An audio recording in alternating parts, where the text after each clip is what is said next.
So today I want to continue with the subject of nanotechnology, data harvesting, blockchain, nanotechnology, etc. There's a lot to unpack, and I'm going to try and explain how this sort of great reset or new world order might look like. This sort of transhumanist agenda, etc. You hear these words being thrown around. You hear blockchain, you hear nanotechnology, you hear transhumanism, you hear great reset, wellness pass, things like this. And many people, I don't think, really are connecting the dots here. I don't think they're really completely understanding the implications of all these new technologies that are being rolled out. And believe me, they're new technologies. The framework is already here. We already have the framework to launch these technologies. We have cell towers, we have cell phones, we have social media. Much of our lives now are conducted online. A lot of us buy stuff from Amazon. We don't go out. We order food from Uber Eats or some other app. We order our rides from Uber or some other app. Much of what we do now is online. And anything that gets online is data. It's data. And that data gets collected and it's used. That is food for AI. That is what drives everything. Okay? The more data they can get from us, the more they understand our behavior and the more they can offer services and products that we may want. And if it works really well, it creates a feedback loop that as we supply more and more information, they give us products that we want, and then we take them and then we reinforce that whole loop. And at the end of the day, we're actually predictively programming our own behavior. It's a feedback loop, if you see what I mean. Okay, so let's get back to this data thing. I'm going to try and make this short because I'll probably be rambling on here, and I don't want to ramble on. So data is the new oil.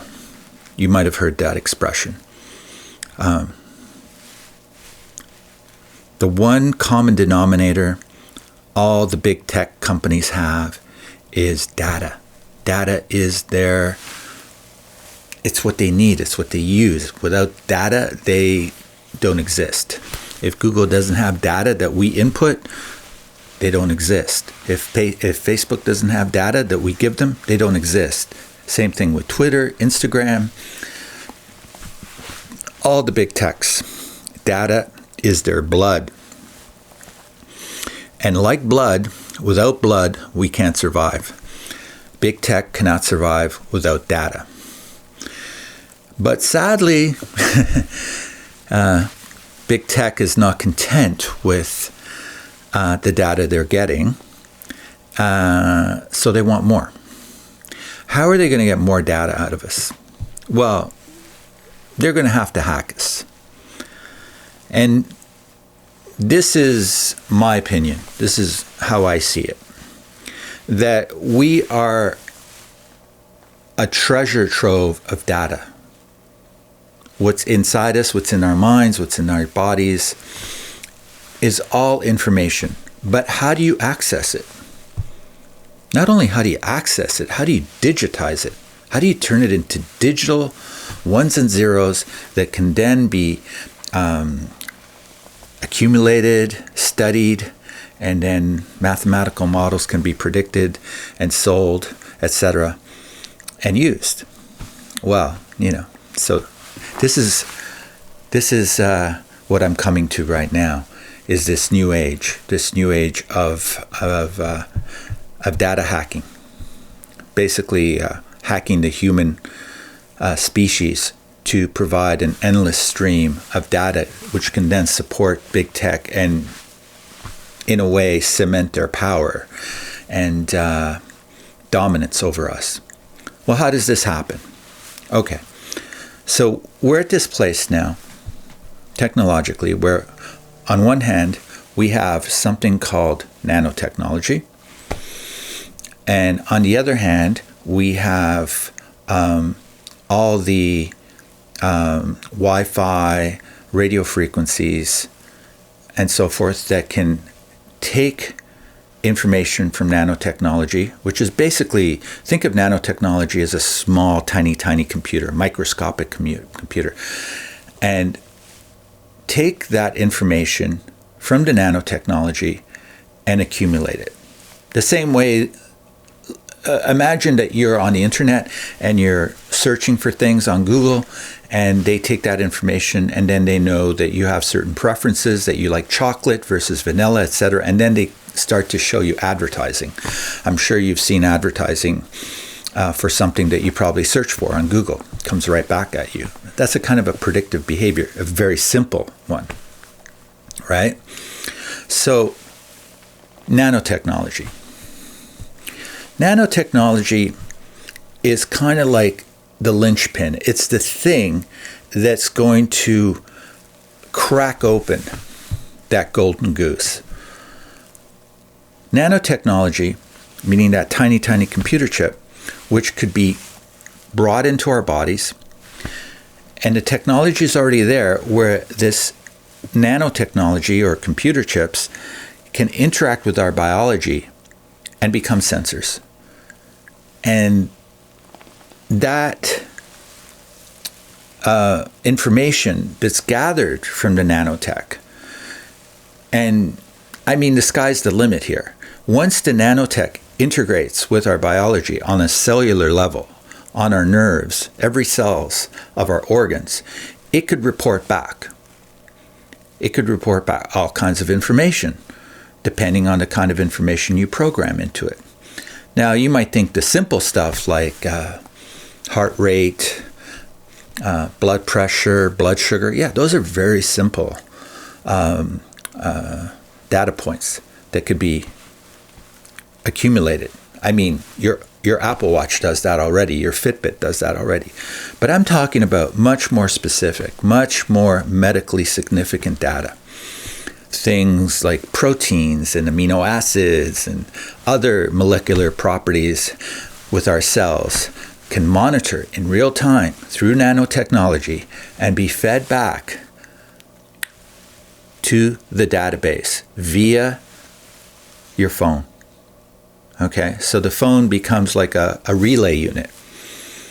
And I think at a certain point, once the nanotechnology becomes very sophisticated, you might not even need your iPhone to relay that information through, for example, a digital ID or something like that. I think it can be done through injections where, like, the nanotech that would be injected into you will have a serial number. So, for example, you'll have a biometric ID. When you go to the store now, you buy an iPhone or you buy a computer, it has a serial number. So, the company knows that that product belongs to you. In the same way, when you get injected with nanotechnology, there'll be a way to verify that you are actually the one with that nanotechnology in your body. Then that all gets linked up, and then all the data associated with you, not just biometrically, but everything, where you are, what you buy, what you ate, how many times you went to the bathroom, who you spoke with, what you said, everything, literally, can be harvested.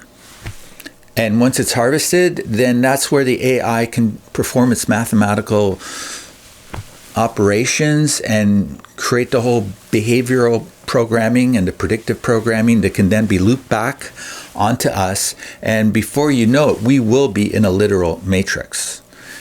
And And it's not a far-fetched idea. It's not a tinfoil hat theory. It can happen. If you provide all this data to the AI, it will happen. So, but for that to happen, you have to have the infrastructure. Like I said, you have to have the nanotech working. You have to have the Wi-Fi or the cell towers to work. You have to have the digital ID to be able to relay that information. But you also need validation of the information, and that's going to come through blockchain. And blockchain is going to be the infrastructure, the underlying platform, which validates and allows this data to be used and sold and traded. So once these elements, these little bricks and pieces, these Lego pieces start fitting together and interacting together, it will create a complex system of data which will provide decades, if not hundreds of years, of technology growth for big tech companies to feed off. Like I said, data is blood. It's lifeblood for these tech companies. Our data, the stuff they haven't been able to crack yet, they haven't been able to digitize, that is like the mother lode. And so they see us, they see the individual as a landmine of data that they can harvest.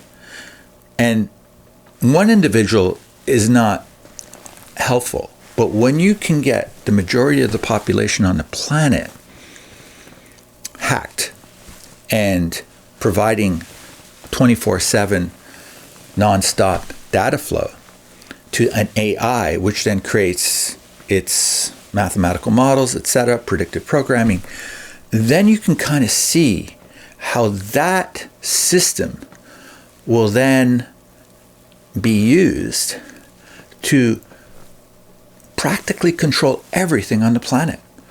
Everything from supply chains to what we like, what we don't like, whether we feel like having sex or not having sex, what we choose to eat, if we choose to travel. Every possible decision in our minds can be affected by all this information that we feed back to this AI. So when you hear these terms being thrown around, understand that this is where it's going. It might take, I don't know, maybe it might take 5 years. I don't know, because I'm not acquainted with how far the nanotechnology is. And that's really the bottleneck here. They already know how to deal with data. I mean, they've been doing it now for 10 years with everything we put into the computers that they've been harvesting. The bottleneck now is how to extract more data out of us, and data that is more private, that's more internal, our biological data, everything about our cells, all the information that our nerves, our whole biological system is putting out. If that could be tapped and it could be parsed and then delivered to the AI, and if it could be done over such a large population, along with the other data, which is what we're eating, what we're doing, how we're exercising, etc., they will have a complete map, an understanding to the total human condition. I mean, the only thing they haven't hacked is our souls, which will probably be the last thing to be hacked. But as far as all the other biological metrics, that can be hacked, and it will be hacked. It's just a matter of time, because that's what nanotechnology is being done. When they say, oh, we're going to be able to cure all these diseases, we'll be able to deliver special drugs to specific organs in the body using nanotechnology, yeah, it's a two-way street. They can deliver, they can try to treat conditions locally using nanotechnology, but they could also harvest information from us and maybe do other things. I don't know how much I really trust having that kind of power in somebody else's hands. So tell me what you think about this. Do you agree? Do you think it's crazy?